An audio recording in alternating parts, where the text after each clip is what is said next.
गाँ श्मशान जवान को दिगला शेष सलाम। ए कई दिन तले जानुआरी 26 पेरेड रे सामिल होइतिले जवान सौदागर विश्वाल। आज आउ से नाहांती। गाँ श्मशान रे तांकर जुई जलुछि। भाग्यर विडंबना केमिति जे 1.5 मासर पुओ को देखिबा पई निज गाँ जगमोहन को फेरुतिले सौदागर, किंतु से स्वप्न सबु तांकरी अधूरा रही गला।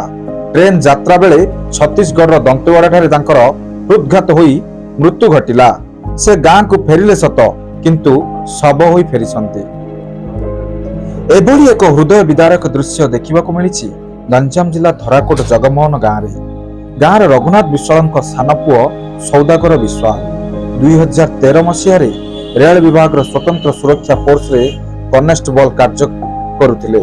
से वर्तमान छत्तीसगढ़ कामरूल रे राज्यरत थिबा बेले गत 27 तारिख रे से ग्राम को आसिया पई उद्दिष्ट रेल धरिबा पई स्टेशन रे दौड़ी दौड़ी जाई ट्रेन रे बसिथिले। हेले छत्तीसगढ़ दंतेवाड़ा स्टेशन रे ट्रेन उपरे हठात असुस्थ होई पड़िथिले।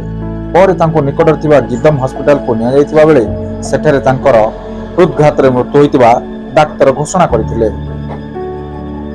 मृत जवान सौदागरଙ୍କ बापा रघुनाथ पूर्व देहांत होई सारिसंती।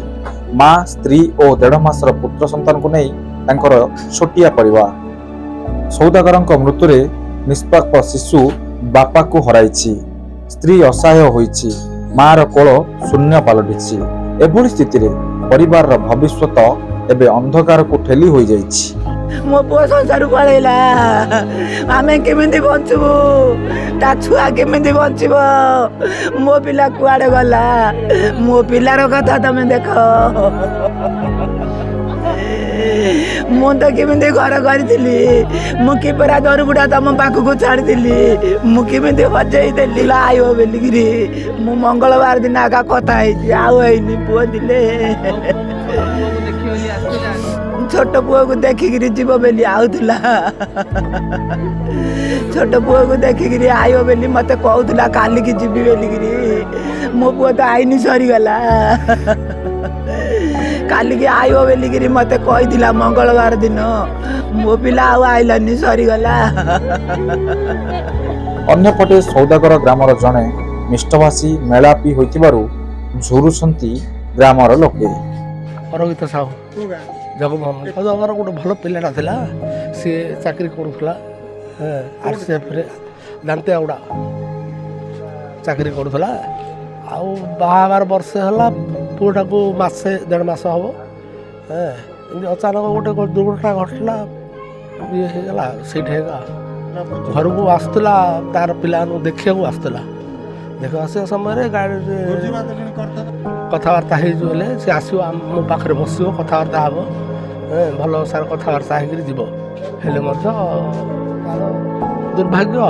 गाँव बहुत भल पिलाटा समस्ते जानते भल ये थिला। मृत जवान का पार्थिव शरीर जन्ममाटी जगमोहन को विभागीय अधिकारी और सहकर्मी माने आनी परिवार को हस्तांतर करिसंती। हिंदू रीतिनीति प्रकार तांकर अंतिम संस्कार जगमोहन स्थित सतीमठ ठारे राष्ट्रीय सम्मान सह सलाम दिया जाइछि। ग्राम रे शोकाकुल परिवेश मध्य परिवार, बंधुवर्ग और साही पड़ोसी द्वारा जवान सौदागर को अंतिम विदाय दिया जाइछि। मैं कांस्टेबल बापी दास, मैं पश्चिम बंगाल से बिलोंग करता हूँ। ठीक है, उसका घर उड़ीसा में, लेकिन आज नौकरी के दौरान 8 साल से हम एक साथ हैं। बेसिक ट्रेनिंग से लेकर आज तक हम एक साथ हैं। इवन कोरोना हुआ था, हम दोनों एक साथ हॉस्पिटल में एडमिट भी हुए थे, लेकिन आज वो अकेला चला गया। कैसा लग रहा है अभी? बोलने के हालात में मैं सर नहीं हूँ, इतना कहूँगा कि मेरा अपना भाई चला गया। मैं अशोक कुमार यादव, कंपनी कमांडर कोरस 2 कंपनी, जहाँ पे बल सदस्य आरक्षी सौदागर विश्वास की पोस्टिंग थी। हम लोग साथ में पिछले 3 साल से दंतेवाड़ा जैसे अति संवेदनशील नक्सल इलाके में पोस्टिंग थी। 27 तारीख को ये 4 दिन अवकाश आ रहे थे अपने घर के लिए। तो दंतेवाड़ा में ट्रेन पकड़ते समय थोड़ा सा दौड़ के ट्रेन को पकड़े हैं। इनके साथ एक और आरक्षी था रोहित तलियान करके। तो जो ये ट्रेन के अंदर गए हैं तो अचानक सडनली इनको जो है चेस्ट पेन, मतलब बता भी नहीं पाए कि हमको चेस्ट पेन हुआ है। और ट्रेन के अंदर जो सडनली गए हैं अचानक आगे की तरफ लुढ़क के गिर गए हैं।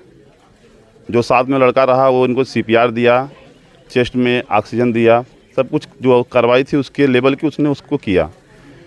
और अगले फिर वो आगे ले गया हॉस्पिटल में, जो सुविधा थी तुरंत उसने अपने हिसाब से फ़ोन करके, लेकिन लास्ट में जब डॉक्टर ने चेक किया, ECG किए, तो उनको पाया कि डेथ है। ब्यूरो रिपोर्ट, स्वतंत्र टीवी।